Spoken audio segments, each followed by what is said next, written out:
Right, so I was in two minds here.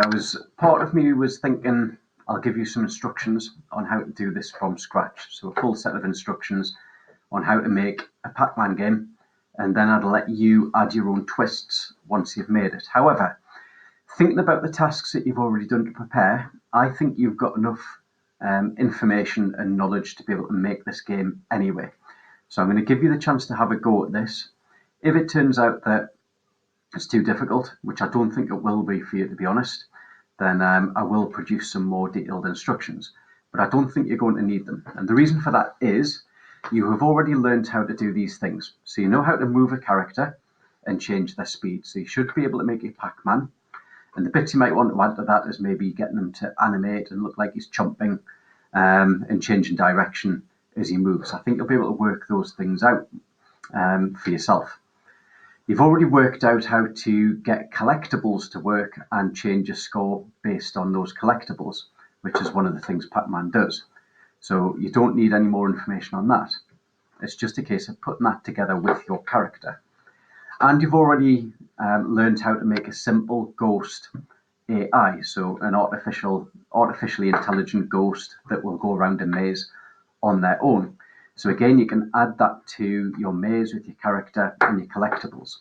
Now, what things haven't you covered? Well, you haven't yet had a go at stopping the character from going through walls, but you have done that for the ghosts. So you know how to stop the ghosts from going through walls. It's going to be the same thing for your character. So take what you've learned from the ghost AI and use that to stop your characters from being able to go through the black walls or the sides of the scratch screen.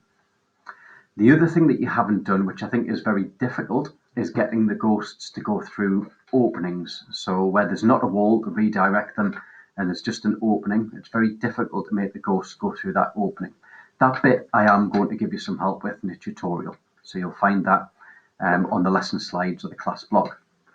And it's up to you really how you put your own twist on the game. So you might decide to have different characters or add extra levels, and you would do that by maybe changing the costume of your sprite for the maze, or you could make separate scratch games for each level. That's up to you, but put your own twist on it and see what you can come up with. So I'm excited to see what you design and what you make and how you put together the skills that you've used so far to see if you can make a finished working Pac-Man game.